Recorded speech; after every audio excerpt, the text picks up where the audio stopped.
Hey everybody, this is Teryn. Welcome to a Tatter-a-fact here at the Girlz Ink studio in Las Vegas. And today I got a really super cool guest. I got Chris Herrera with me here on Tatter-a-fact. Welcome, Chris. Thank you. It's a Yeah. blessing to be here. Yeah. I'm super stoked to have you here. You are my first SMP artist to have on my podcast. It'll probably be a lot more after me. Well, I hope so. So I'm excited about our conversation. We're going to talk about a lot of different things. There's a particular, you came out to Vegas to hang with me for a particular reason. We'll talk about that a little bit. But I wanted to. So you do SMP. How long have you been doing SMP? I've been doing scalp micropigmentation. October will be exactly 5 years. October will be 5 years. Yes. Okay. So they say, like in PMU, I know it's not the same, like SMP, would you agree, is kind of like a little subculture of permanent makeup? I've heard other people say that. It's like its own little niche. Right. It's its own little industry. It's not really a part of PMU, but kind of. Would you agree with that? Yeah, I'd agree with that. So in PMU, they say is about a 5-year learning curve. Right about that 5-year mark is where, anything that could go wrong has gone wrong. You've worked on all the different skin types. You've had to maneuver through all the challenges, and that's when, you really start to come in your own and you get like super skilled, super good, about that 5-year mark. Would that be about the same time frame for SMP or? I would say it's more has to do with how many people you have done. Yeah. But definitely if you've been doing SMP straight for 5 years, I would say that you know what you're doing. You know what you're doing. Yeah. So if you've been doing SMP or PMU for 5 years, but you see 1 or 2 clients a week, right, with some space in between, then, Right. you might not be where you want to be skill wise.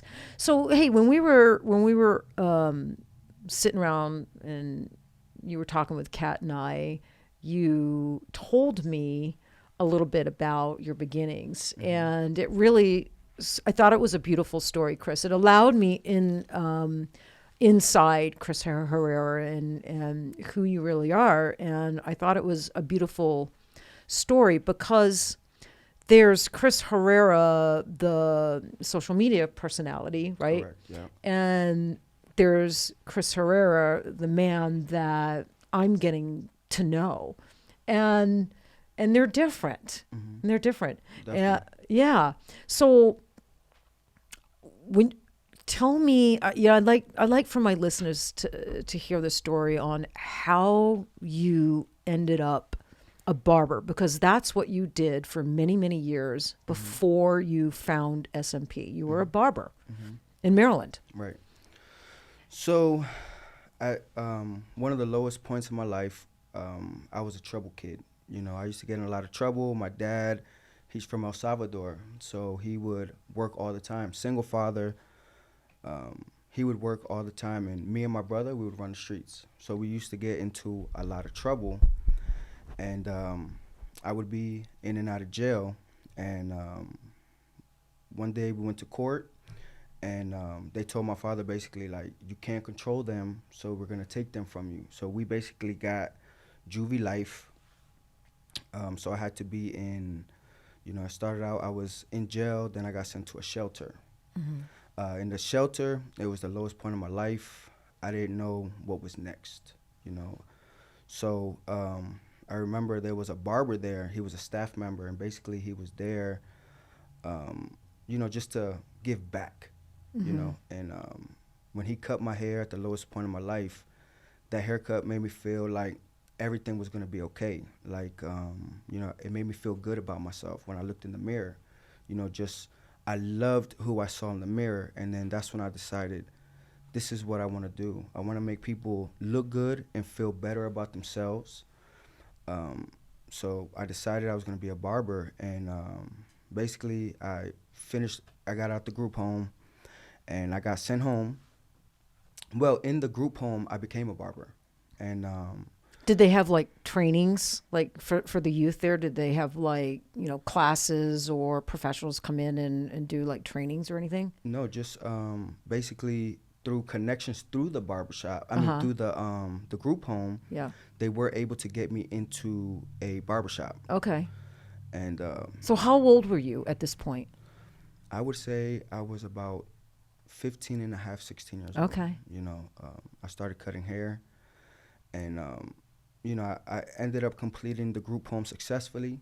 Basically in the group home, they taught us how to cook. I didn't know how to cook. I didn't know how to do anything. Basically, they taught us how to take care of ourselves so that we're able to leave there and we're able to, just take care of ourselves. But I ended up getting into the barber industry. I got into it because I wanted to make people look good and feel better about themselves. Mm-hmm. So I ended up getting sent back home to my father's, of course, and me and my brother were sharing, rooms, and basically we slept on the floor, cockroaches crawling all over us. It was pretty bad, Yeah. So I gave the barber industry my all. I ended up becoming one of the best barbers in my area, ended up owning multiple barbershops. And then one day I went into Panera Bread, and I seen this gentleman who is a SMP artist in my area. He was like a big name at the time. At the time, like, I mean, this gentleman won awards. He was really, really good.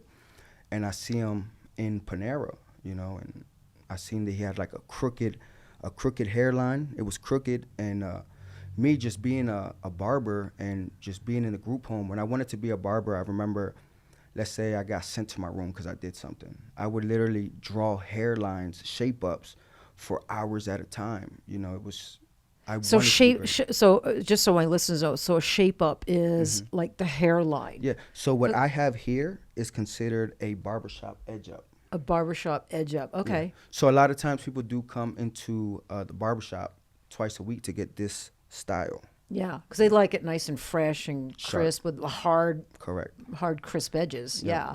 And you can design it kind of any which way you want. Is that kind of correct? You can do some like fancy, like cool, like stuff. Yeah, of course. With SMP, you can honestly give somebody the hairline of their dreams. Yeah. And same with like barbering too, can't you? I mean, you got to work with what they have. You got okay, yeah. But I've seen some cool stuff like designs and stuff. Yeah, designs and stuff. Yeah, you can do that with SMP. Yeah. So, okay, so you were a barber for how many years? I was a barber. Well, this year would be 19 years, but at that time. Yeah, when you went into Panera and saw. I was about 13 years in the industry. So about 13 years in the industry, yeah. And so barbering, finding a skill and a profession that you loved and brought you joy, it kind of saved your life, kind of 100%. in a way. I don't know where I would be at right now if it wasn't for me going through what I went through in life, going through the shelter, the group home. It is, and you're a law of attraction guy too. Of course, 100%. Yeah, and I just learned that about you, and everybody that follows me and listens to me knows I'm hardcore law of attraction too, and I've opened up. Took me a lot of years. I just recently kind of started opening up with my listeners about some of my struggles. Because it's always hard at first. You feel it's hard to be vulnerable at first, right?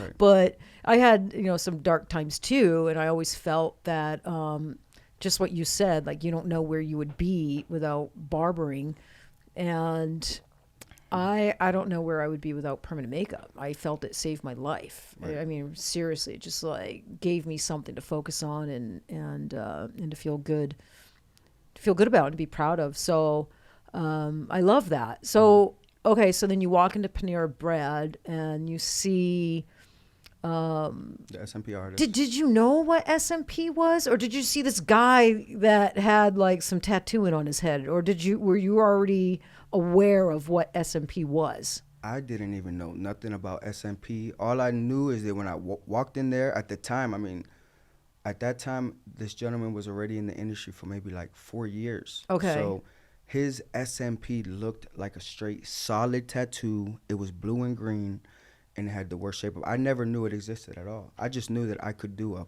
way better shape up. Yeah. So you saw that, and then instantly were you like, So did you go up to him and say, Yeah. so is that like a head tattoo? Is that tattooing? What is that? Yeah. So when when I seen it, I went up to him and I was like, "Is that a tattoo of a shape up?" And he was like, "Yes, brother. This is what I do." He gave me his card, and from then I like something told me, "This is it. This is your calling." Yeah. Because as a barber, I got into the industry because I wanted to make people look good and feel better about themselves. Right. When I found out about scalp micropigmentation and helping people who have hair loss, like people really suffer, I said, this is like making people feel better about themselves, but on a whole other level. Yeah. Yeah. Well, that's why you got into barbering, because when you got your first shape up Correct. as a 15-year-old youth in a group home, Right. that made you feel really good about yourself. Amazing. Yeah. And you attach, and maybe Chris, that was the first time you felt really good about yourself in a long time. I don't know. No, Yeah. definitely. That haircut that's the haircut that changed my life forever. Yeah, and you stay attached to that emotion, right? You like that emotion of feeling good for the first time in a very, very long time. It's powerful. Yes, definitely. It's super powerful. It drives you. That's probably why you're so successful. I think some of the most successful people come from really dark, painful places, right? We a lot of pain, and then something walked into our life. For you, it was barbering that ultimately led to SMP. Right. And for me, it was permanent makeup. I was bald in the eyebrow area. I was, and without my eyebrows like drawn on, I felt homely. I looked in the mirror and I couldn't even stand to look at myself. Right. Yeah, and I tried putting them on with a marker, but that just looked hideous. But I just didn't want them coming off, and I had never heard of permanent makeup, so I wouldn't go into swimming pools. I wouldn't, and of course, I had this one friend that always, he would always try to rub them off and thought it was funny, and I wanted to, fucking kill him because it wasn't funny. But yeah, I mean, there was a lot of activities I didn't do because I didn't want my eyebrows to come off, right?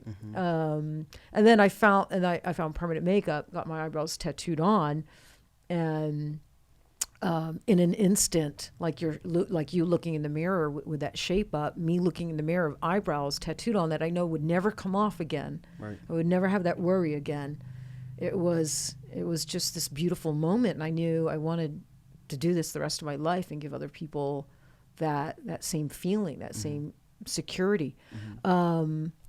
So, when you mentioned that, hair loss, and a lot of people really suffer, like emotionally and mentally. I mean, there's a lot of people that are embarrassed or even won't leave their house. Yeah, ashamed that they're balding or bald and hide it. You were sharing with me before we went on air a couple of stories on how profound that can be for some individuals. And yeah, I have one gentleman where he was married for 2 years. His wife didn't even know that he wore a wig for the 2 years. They had a kid together, and I just couldn't believe it. But hair loss is something that men do struggle with. Some people be like, "Oh, you're a man, just deal with it." But that's something that definitely is probably like being overweight. Where it messes with you mentally. Yeah. Yeah. Probably not, everybody, probably some guys bald graciously and they're totally cool with it. But there's certainly other guys that, my my brother's probably going to kill me, but my brother's balding. So, and I told him, and I'm close with my brother, and he's like, he's got it like going back, he's like totally balding. So he shaves. But so I told him, like, you were coming out this weekend and, what we were working on and whatnot. And I had never had the conversation with him about SMP. Because he, we're from Maine. And so he's kind of like a man's man. I just always felt he's like cool with his balding, and he shaves it really low and everything. But the minute I mentioned you were coming out in SMP, he was like, well, what do you mean? They tattoo hair? And I'm like, yeah. And so I showed him some pictures and he's like, oh, I would do that. And I'm like, you would? And he's like, Oh, in a New York second, man, I would do that in a second. That would be like awesome. Yeah. I don't think any men, like, people say I'm okay with being bald and I'm confident, but I hear that a lot. But once they actually get SMP done, Yeah. they realize how much being bald really affected It them. really affects them. Yeah. You know, so that brings me to, look, my brother didn't even know this was a service. So how do most men know that this exists, or are you guys still in the stages of getting, because everybody knows permanent makeup exists now, right? But what about SMP? Is it still kind of like a hidden art that a lot of people don't know about? So what's funny is that I tell people all the time, you talk to 10 people, maybe one has heard about scalp micropigmentation. So I actually, I arrived yesterday and I did a test. You know, I went up to 10 people and I asked everybody, have you ever heard of scalp micropigmentation? And out of 10 people, 9 said no, and 1 person said yes. Yeah. You know, so this is still a beginning stage. Nobody even knows it exists, but I really feel it's about to blow up. Yeah. And it's not really a young industry. It's not that it's new, Chris, right? Because when I came into permanent makeup 21 years ago, there was scalp tattooing. I think about 3 years into my career, I took a class and I started doing scalp tattooing. And I did it for about 6 or 7 years. Wow. Yeah. So it's not that it's new. So it's been around a long time. Yeah. So why do you think it hasn't just taken off like wildfire and everybody knows about it like permanent makeup has? I think it's because once people get scalp micropigmentation and they see how natural it really does look, they don't want people to know that they used to be bald. So you think that has a lot to do with it? Like the 100%. clients themselves People are keep not. it a secret. They keep it a secret. They're not talking about it. There's celebrities that have it done. There's athletes, you know. Yeah. But if you do a famous person, they make you sign something that you For won't sure. put their stuff out there. Yeah, for sure. I've done my fair share too, and you have to sign NDAs and confidentiality, everything. Yeah, so I totally get it. So that makes sense because, you know, with PMU, I think women are more apt to talk about their services, right? Women are more open with that. Yeah, I think women are more like, oh, look how amazing my eyebrows look now, and they tell their friends and their friends and their friends. Exactly. Not guys. Not They're guys. more secretive. But I think that's going to change in the next few years because more guys now are getting Botox. They're getting more comfortable admitting that they care about their looks and their aesthetics. They're doing fillers. They're doing things to themselves, and it's starting to be okay and acceptable amongst like groups of guys. Probably back in the day, if you know one guy in a group of friends got Botox or something done, maybe the other dudes would. Maybe make clown them probably. Yeah, clown. Make fun of them a little bit. But nowadays, guys care about their looks, and it's okay for them to say so, and it's okay for them to go get stuff done. 100%. Yeah. So I think that's going to change. I think the more guys are like on all fronts, really kind of coming out and claiming, like they're talking more about their mental illness, more openly, and childhood trauma, which I think is great and healing for men, because for such a long time, guys, my dad falls in this category, like they can't talk about their weaknesses or any mental illness or anxiety or depression or anything like that. So I just, you just see like guys, like men evolving and on all different levels. So I don't think it will take long and guys are going to start, Oh yeah, it's about to talking blow up. about it. It's going to blow up. I really think SMP is about to blow up. Yeah. Real soon. Yeah. And you're going to be right there in the middle of it. Oh yeah. Yeah. Pushing the industry forward. For sure. So so I did scalp for about 6-7 years, and there was no really training back then. So it was like kind of pretty much self-taught. Was it like just drawing it in and then shading it in back then? No, I was doing tiny little dots. So it was pointillism. Yeah, I was doing pointillism. I started out I remember the woman, and she's here in town. She owns a weight loss clinic. And on the side of her head, she kept her hair like super short. And she had like a bald patch on the side of her head. And that was my very first client that I ever did. And I did pointillism. Yeah, I went and did pointillism, and it healed okay. I mean, my depth was pretty good. It was pretty good. I think I probably grouped them a little bit close together, but it was, thank God, it was an iron oxide that I used, and in a couple of years it faded out, and I got the chance to redo it. But that's what got me going. And then I ended up working with a hair loss doctors in town that did hair transplants. And so they hired me to fill in the transplant scar. So back then it was in the back of the head from ear to ear, about anywhere from a quarter, like if the surgeon was good, it'd be like a 1/4 inch thick and a nice clean scar, like on the back of the head, like down on the base of the neck, from ear to ear.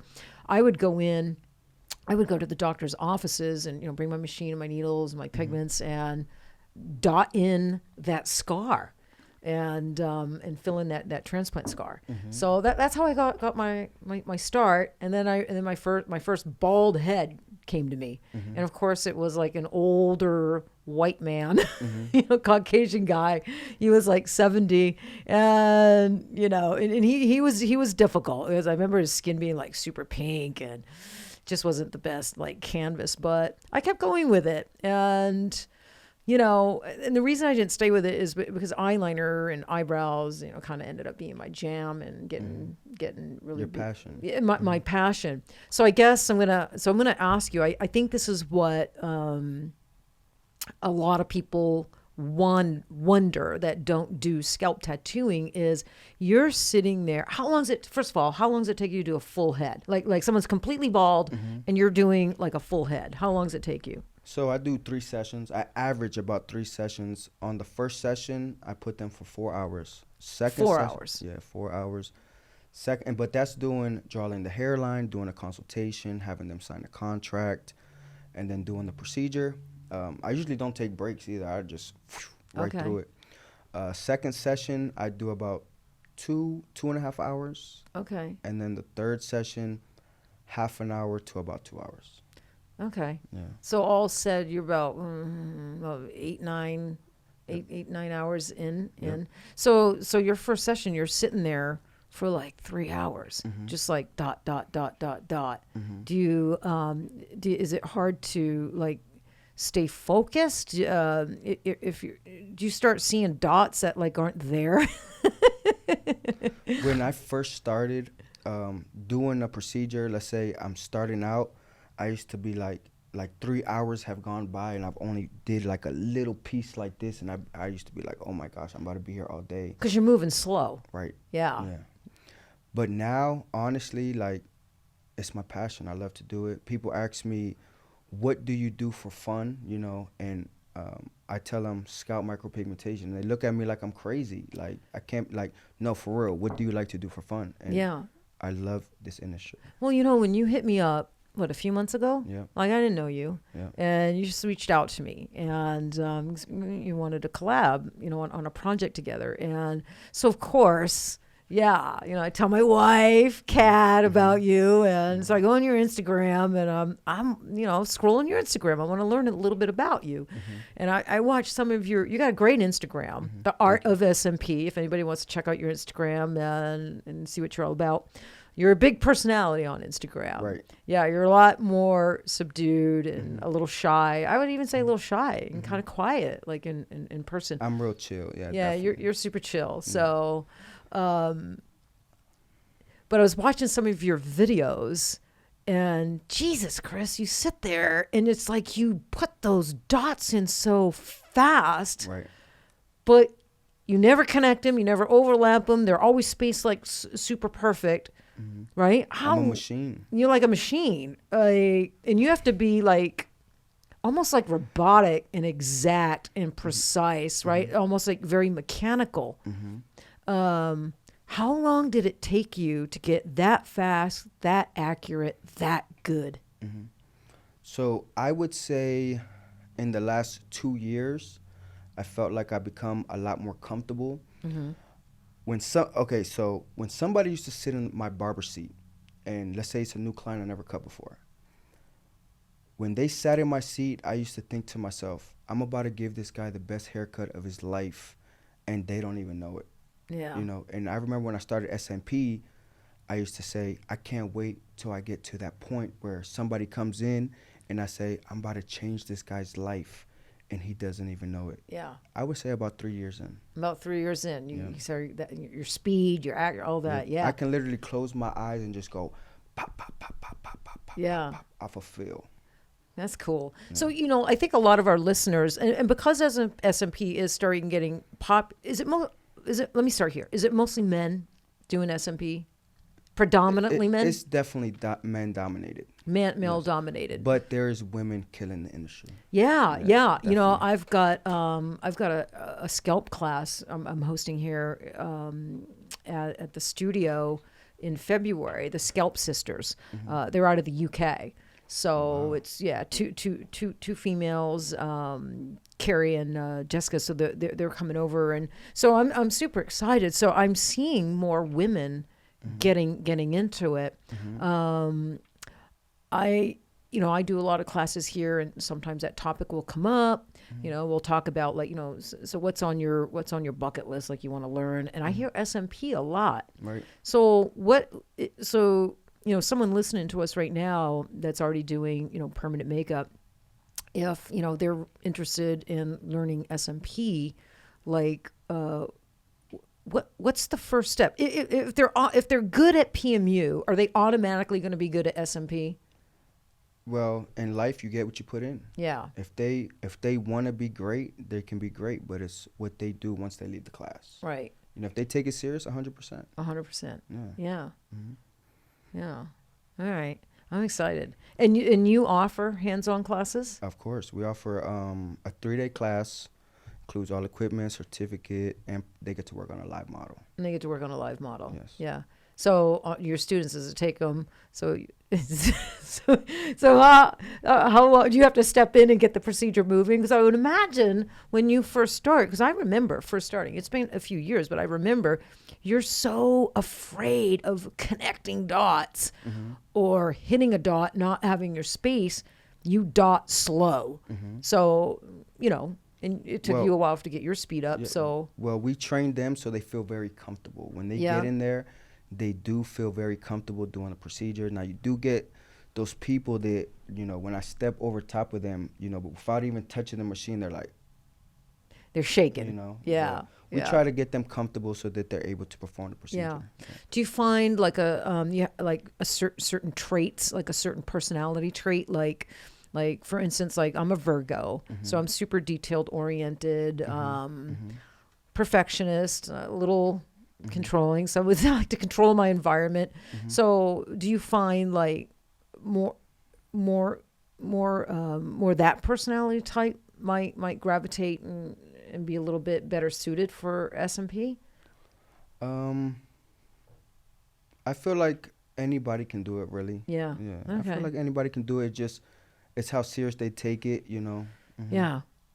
Yeah, I got a friend who took it up like a couple years ago, and he's here in town. He's good, and I think he's good because he's an engineer, so he worked like his real job is super intricate work.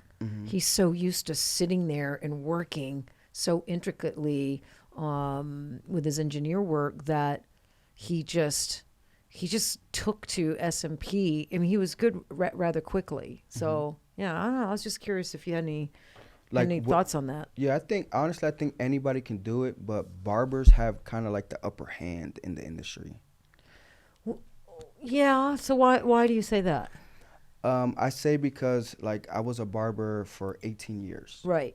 So I worked on thousands of hairlines and did thousands of fades for 18 years.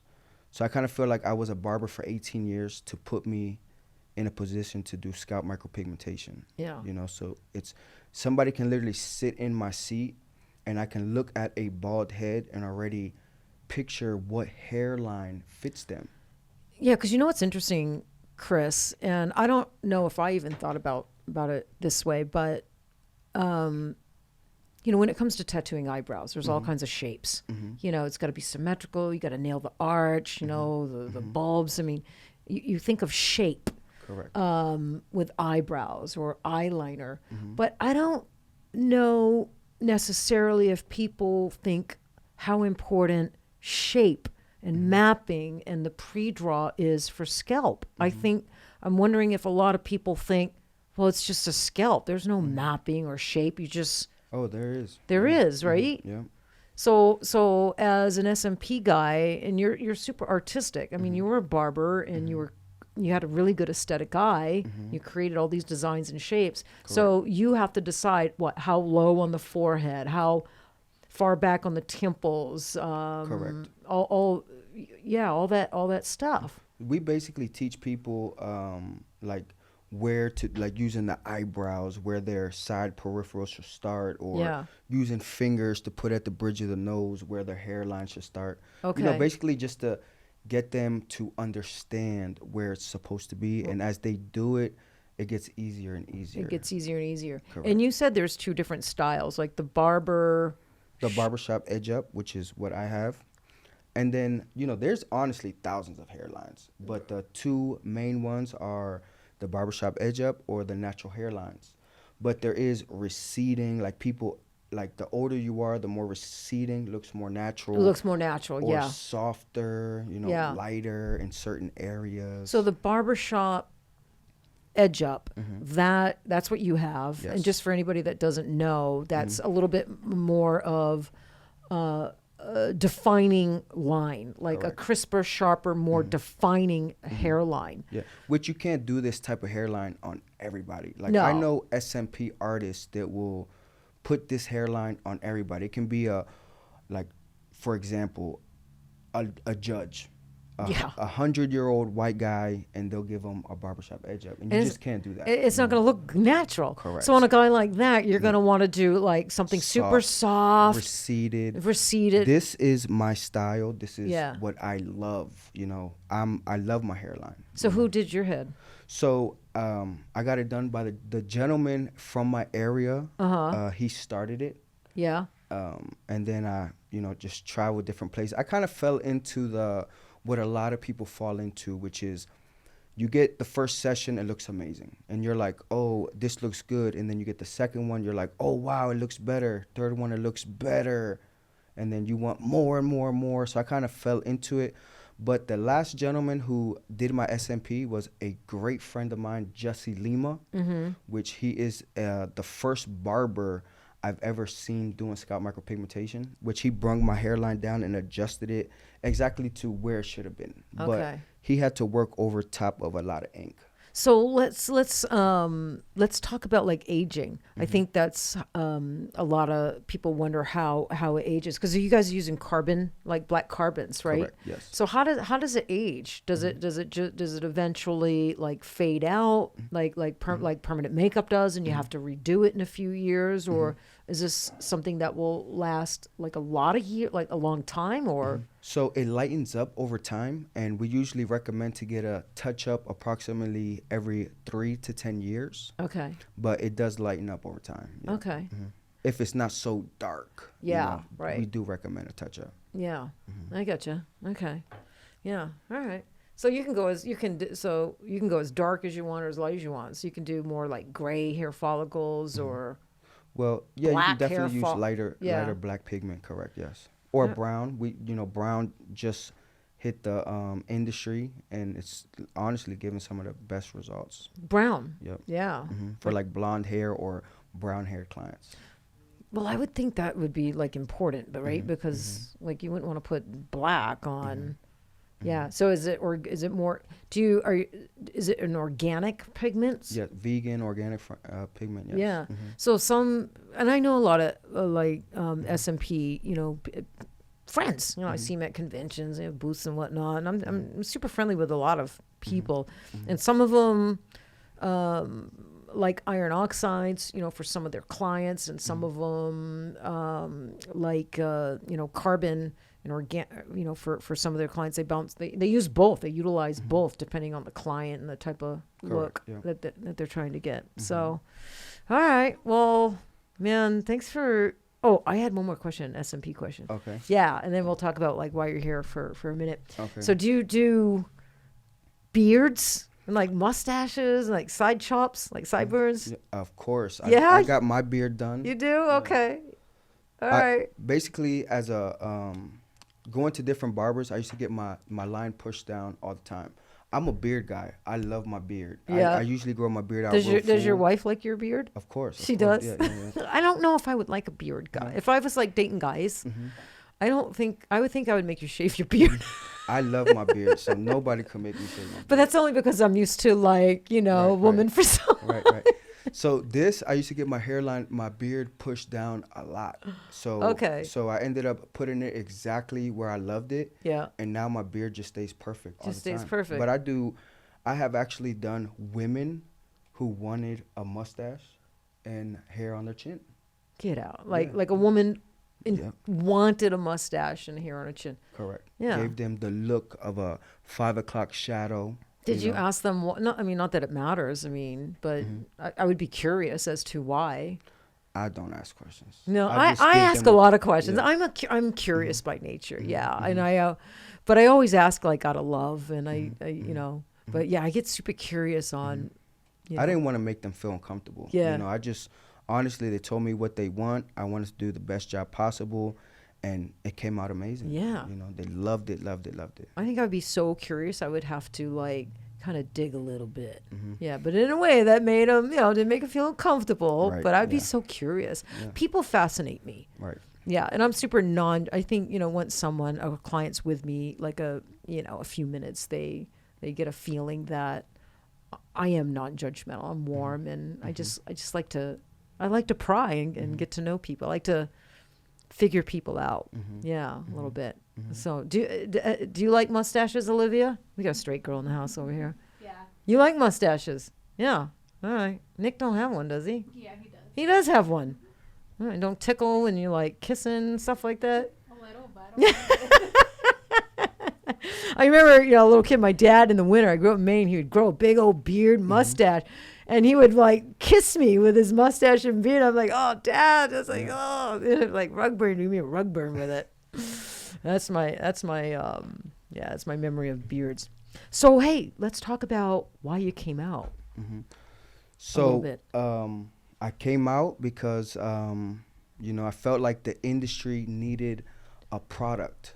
You know, basically, there's a lot of botched procedures going around. A lot of people, when you get into this industry, you mess up. You know, you have to go through a certain stage where you're messing people up, or maybe even veterans that do SMP, they might, you know, every dot has to look the same. You know, like in this area it has to look the same as this area has to look the same as this, or maybe you went over a little bit.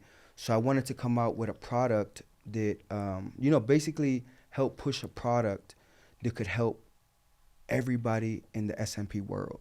You know, and who else to talk to than the queen, you know? So your product is a saline removal product. Yep, blends out. Yeah, blends out. So you hit me up, and Or should I say king? Because in that industry, you are the top. You know? Thank you. I appreciate that. Yeah. So you did. You reached out, and so we got to work on.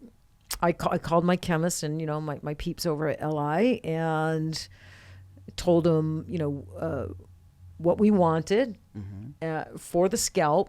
And there was really no one better than the people at LI Pigments to make it. I mean, because they're chemists, biologists. I mean, they understand the different areas of the skin and the layers of the skin, the vascular system of the different areas. So they made you a saline removal solution specifically formulated for the scalp. Scalps, yeah. Yeah.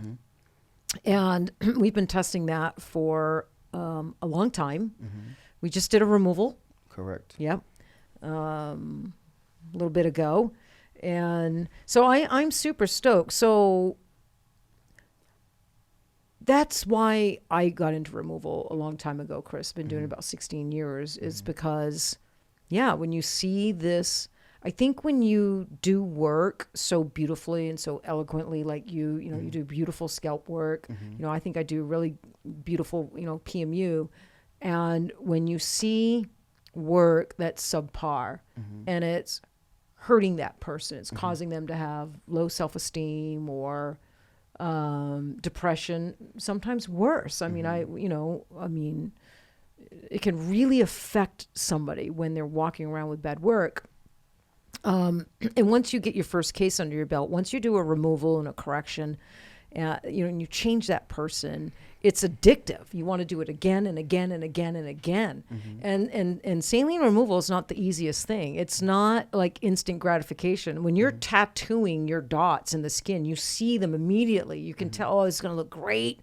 When you're doing removal, it's not instant gratification. Not everybody is cut out to do removal because it can be a process and it can be a journey, But I think you're the right guy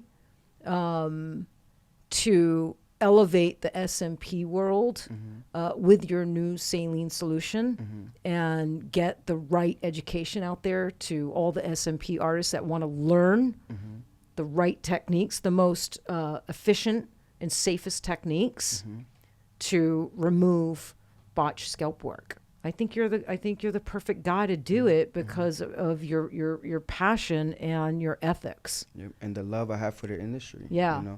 I feel like this product, everybody is going to be able to use.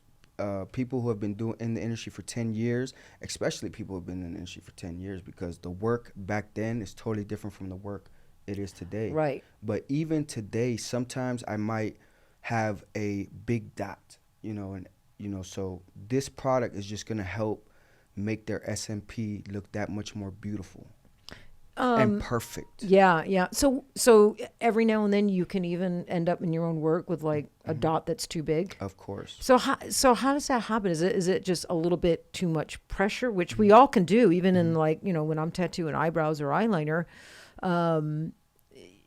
I think most of the time we're pretty consistent because we've been doing it a long time. Like but a machine, but sometimes we're not a machine. Can it be just the hair follicle itself, like maybe a deeper hair? Can it just be like your needle hits the hair follicle just right, and it? I feel like sometimes blurs you a might little just, with me it's about an even consistency, but sometimes with doing this motion a lot, you might just go a little bit too deep.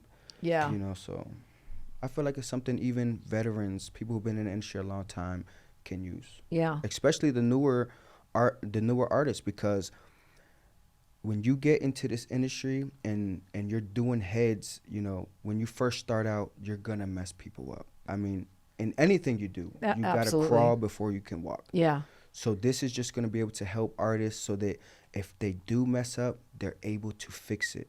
So there's no other product that is out there just for scalps. No. So this is the only product for that.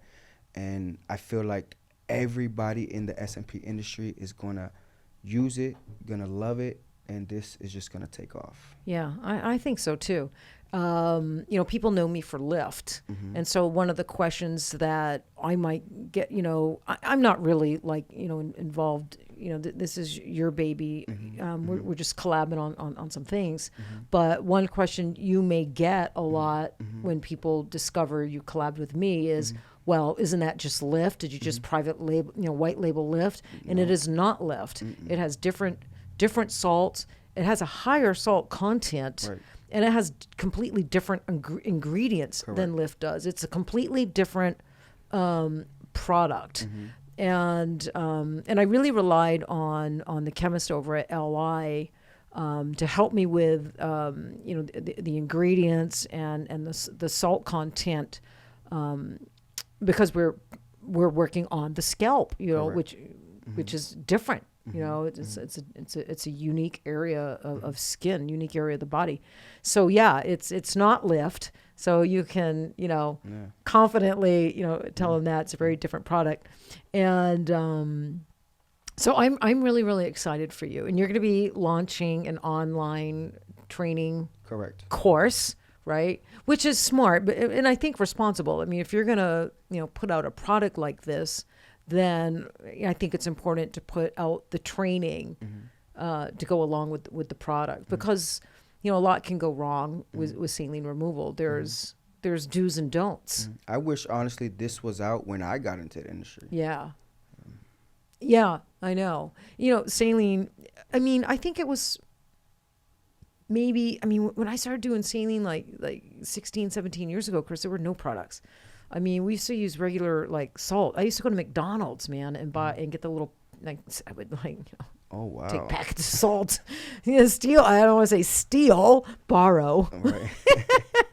Packages of salt, because it was like super fine and small, and then I would like muddle it up with you know some saline, and I could get it to really be, you know, super liquid, and it would implant good. And of course that's, you know, I mean, when you know better, you do better. Of course, you don't want to be using table salt and salt from, you know, fast food restaurants. The salt that, you know, we use, it's cleaned, like it goes through like 3 different processes to be like super clean.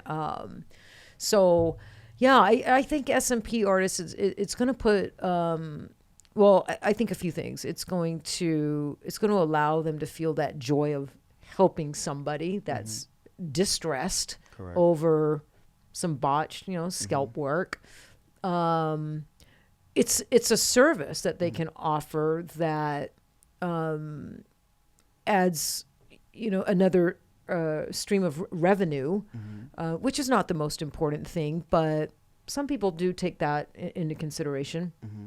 And a lot of clients, they don't want laser, you know. No. So they do not want to go through that laser. So this is another option that they can do. Yeah. And it's going to be much better for them. You know, and to get the results that they want. Absolutely. And, you know, Chris, to be honest with you, you know, saline can be quicker and more efficient than laser in some cases. In some cases, not. Right. But when you're like, if you have a client and they need removal and they've got living hair, you don't really want to take laser to that. I mean, the laser can kill, you know, the cells, the cells, and, you know, they might lose, you know, some of their existing hair.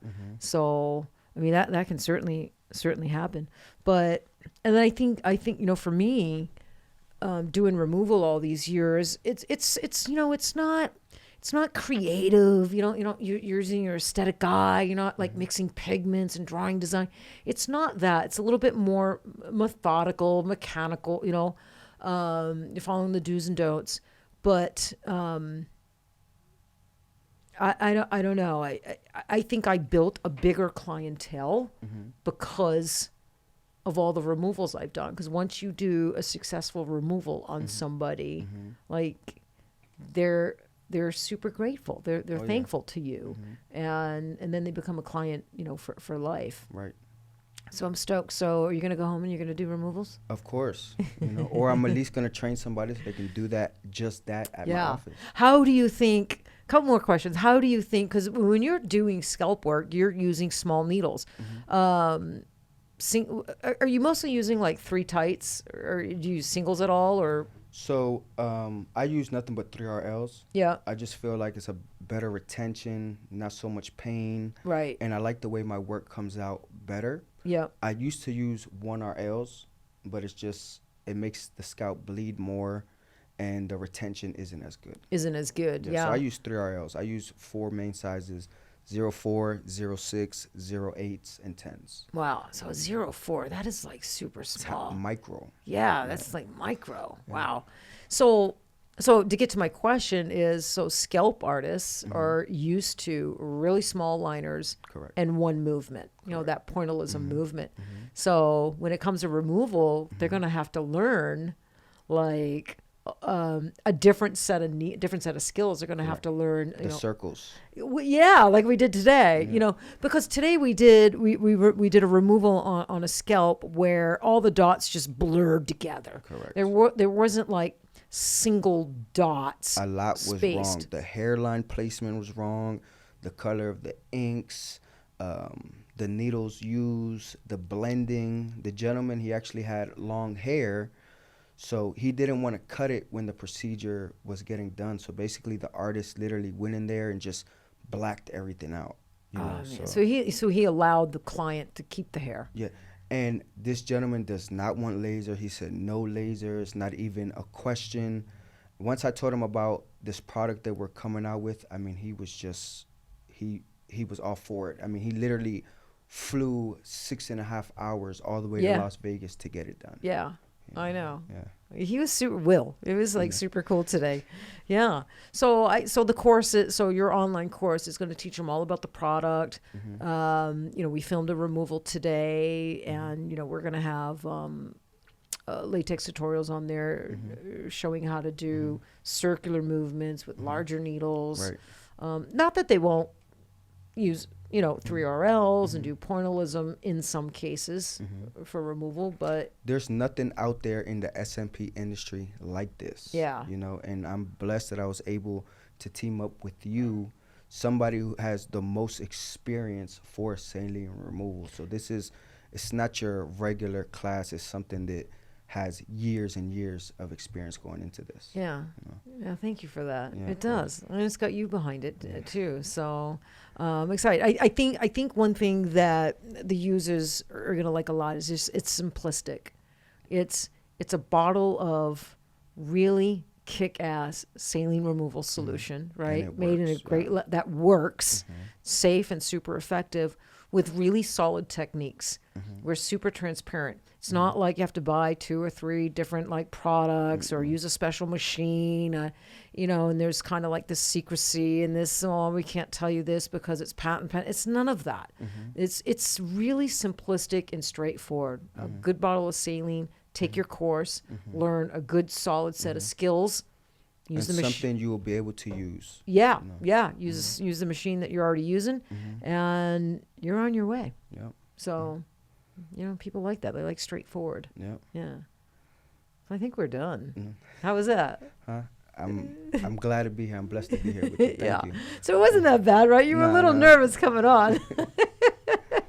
You're turning red, Chris. You're turning a little red. So, hey, I always close with like a positive quote. It's super cool that you're a law of attraction guy. I really like that a lot. Yeah, that's cool. We have some things in common.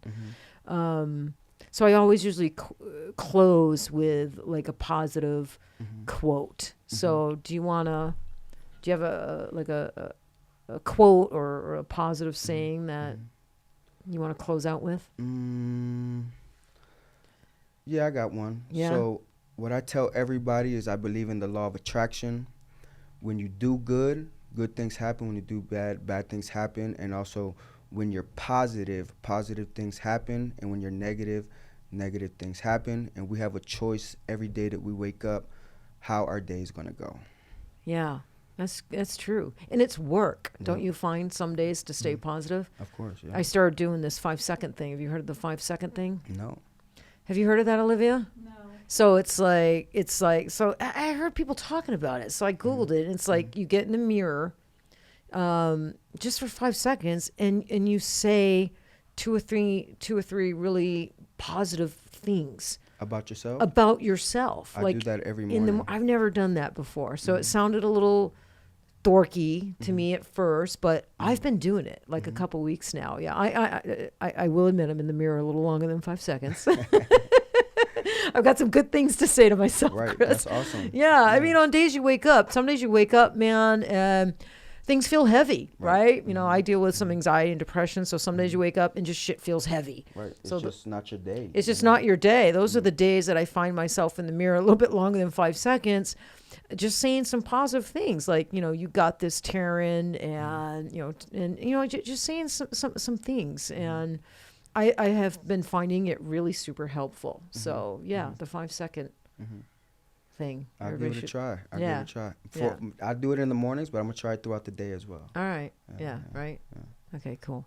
Well, thank you for Thank you. coming out and hanging out. Yeah. Yeah. Thank you Cool. for You everything. got it. All right, everybody. Thank you for hanging out with us today. That was Chris Herrera out of Maryland, the Art of SMP. You can find him on Instagram. Hit him up if you're interested in taking any of his courses. And as always, stay in the pursuit of happiness. We will see you next time.